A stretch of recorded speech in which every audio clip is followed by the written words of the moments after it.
Good evening, ladies and gentlemen, and welcome to my live stream of NBA 2K My Career. This is a sequel, as I mentioned before, of Suevo Love. This is Suevo Love Jr., sequel for my NBA 2K19 player. So, here we're entering the draft. We're at the draft combine. We're seeing some old teammates, just catching up, telling them the type of pressure we have going into this whole process. So, according to Triandria Russworm, the video game industry has a racial representation problem. It is tempting to think of this problem quantitatively as a problem defined by a lack of diverse and inclusive characters and avatars, as a problem that can be addressed by simply creating more games with more racially diverse characters.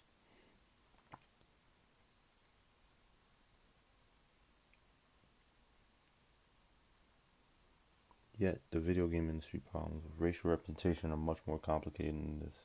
The representation problem has less to do with the pitiably limited number of characters of color who appear as playable protagonists in games, and more to do with the ideological work these characters facilitate, including how gamers feel about and express empathy for such characters when they do happen to be in these games. So, that being said, if you guys didn't notice it, they just showed the pre-draft combine sponsored by the NBA, which shows a detailed depiction of it. It's the best replica that I've ever seen of the event. You have the media there, you had the NBA executive, you had GMs and coaches on the side, and throughout the game, I was able to see these. When I played it the first time, I was able to see these people face to face and just noticing names like Eric Spoelstra, and it was just beautiful to see how the media was there in full attendance, and these were real life people. So here, you come at you have to decide between meeting up with Maverick Carter, who is LeBron James' business partner, and deciding to go work out and prepare for the draft. In this situation, this is one of the few times I have to decide or depict a narrative. And as I'm being interactive, I decide to stay home and just worry about workouts. And here's where my agent basically goes into the reality of a workout. So once he realizes that my French partner, or my fellow draftee who's from France, decides to, once he realizes he's good enough to go top 15 and has been hearing good feedback from NBA teams and executives, he decides he's going to stats him out at the workouts. But my situation, on the other hand, is a lot different. I'm going to probably want to do a lot more workouts than him to gain more exposure and possibly improve my draft stock. So, furthermore, we're here at the draft projection area where I choose 3 teams that I want to work out for. So, the growth of story mode is just impeccable to look at, especially since NBA 2K16. I have more to do with this story. I'm over here going through the whole pre-draft process. I'm going through workouts. I'm going through speaking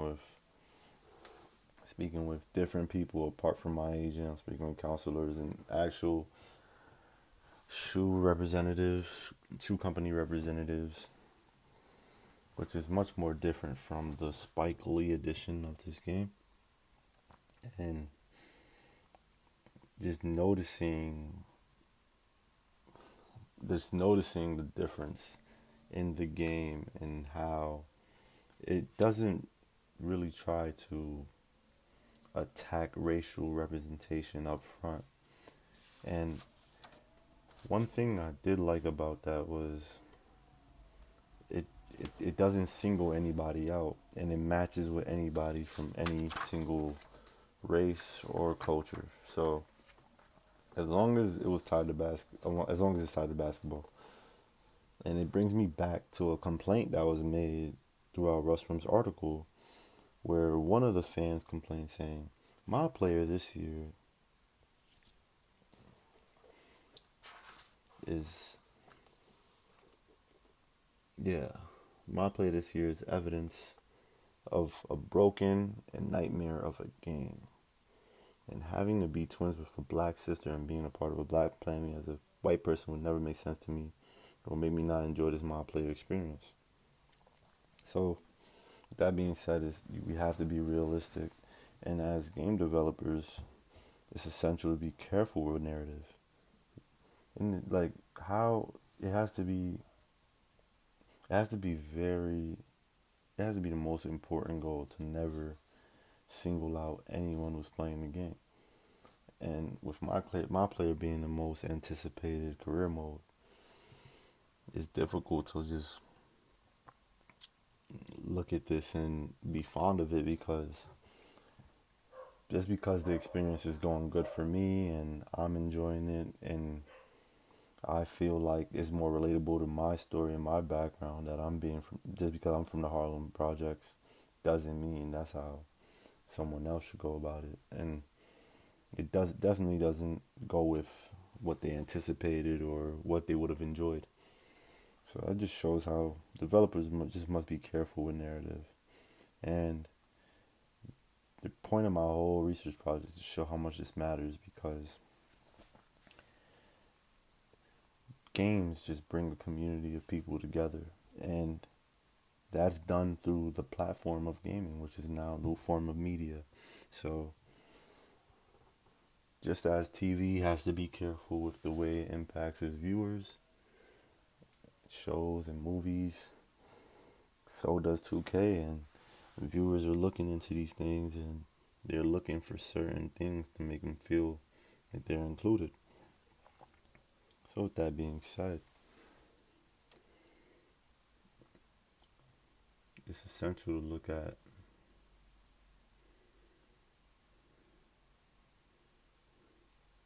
how this game is just developed since NBA 2K My Career Mode. Julian Luis Herrera described 2K16 to My Career Mode as the mode that has a more cinematic presentation than previous games, with more cutscenes and stories. The player character enters the NBA via the draft, but not before playing for the college of their choosing. The player character quickly draws attention for his on and off court actions. And then he continues to say players play basketball games in the NBA, interact with other players, which may result in friendship or rivalry. Coaches, members of the media, fans, and negotiating contracts appear in endorsement deals, practice in gyms, upgrading their abilities, customizing their skill sets, and customizing their physical appearance.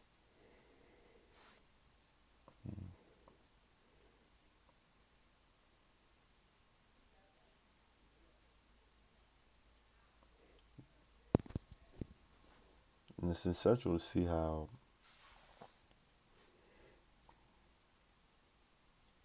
beforehand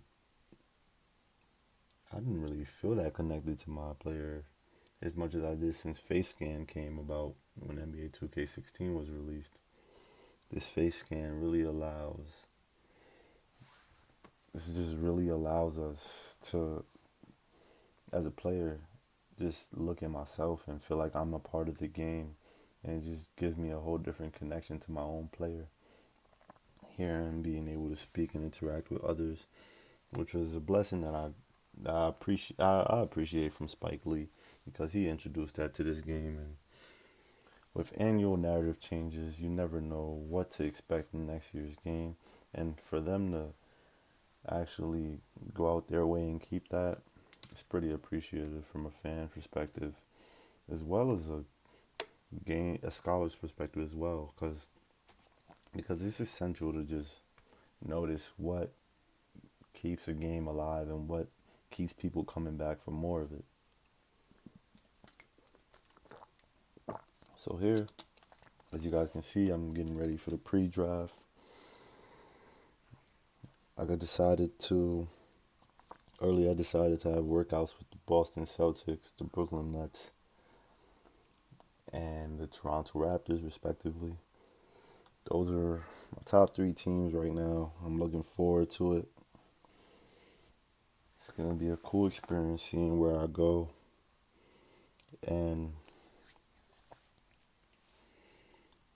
yeah, I just can't wait. So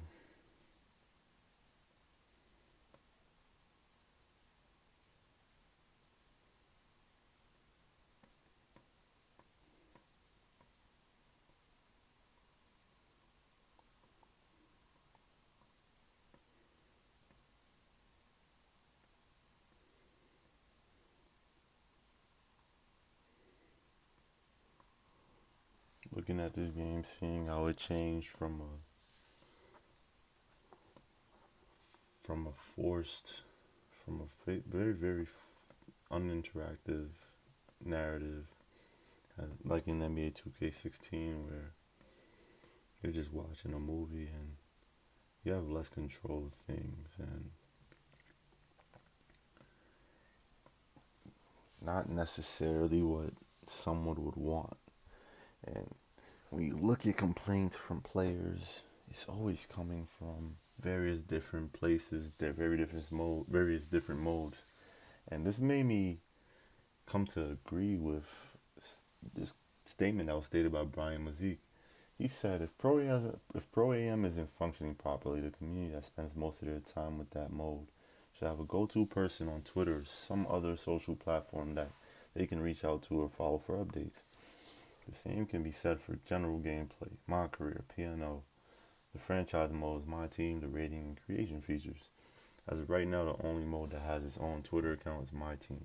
In addition to being a buffer for issues, the community managers can also assist with marketing these fantastic modes that 2K has created. After the pre-release hype, we never hear anything from 2K about my GM, my league, and the creation suite, or Play Now Online. With that being said, it's, it's just fascinating how he pointed that out because I never necessarily noticed that until he did. And once the game is released, they're basically promoting all these different modes, all these different experiences, especially trailers of moments like this when leading up to the NBA draft that when it gains so much suspense. But when you have a problem with the game that you purchased, there's nowhere you could really go. You could scream at a TV and be mad about it, which is just unresponsive and ineffective communication at this point. Telling people, telling Twitter, or just complaining about it doesn't get you any far. I've made multiple attempts to actually reach out to 2K over my concerns of the gameplay and transition defense, and to no avail. No one really responds, and I could imagine how overwhelming this could be for their communication department or PR team. But it's essential just to have someone from a someone basically have someone for the community or different communities that's within different sub communities within this community to actually be able to be at be at be there to help and just be there to respond to people's needs. Like just having that is a very fulfilling feeling, and it's something that people need as gamers. Also, one thing I did want to mention is just realizing the the things you like about the game. And when I personally just thought about it, I realized we like games because it gives just the fact that we can lose, and it makes us feel like we're overcoming something. And when that was said by Amanda Phillips, I noticed that line exactly with how I feel because I mentioned how WWE in one of my blogs how WWE SmackDown versus Raw always had the most fun experience. I always had the most fun experience playing because I always had to battle my way to WrestleMania. It wasn't easy, and it was a longly anticipated event.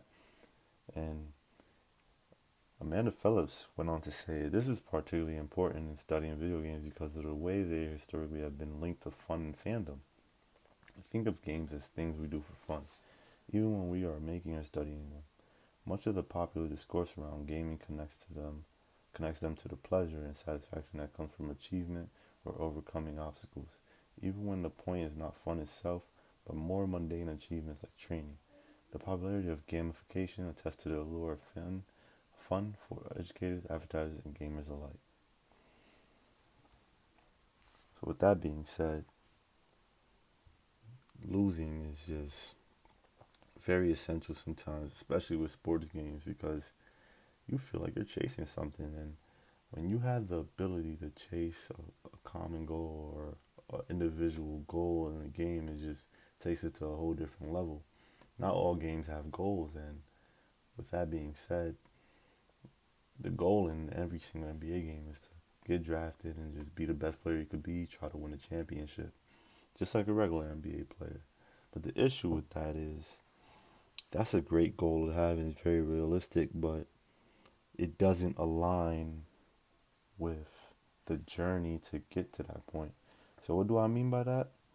I'm stating that every single game I play, every single move I make isn't affecting the narrative because it's going to play anyway.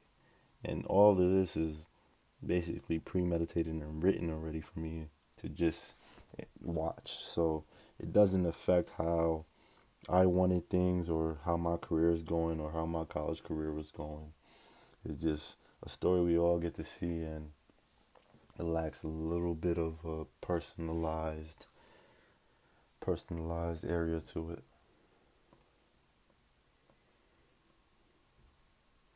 So, what do you do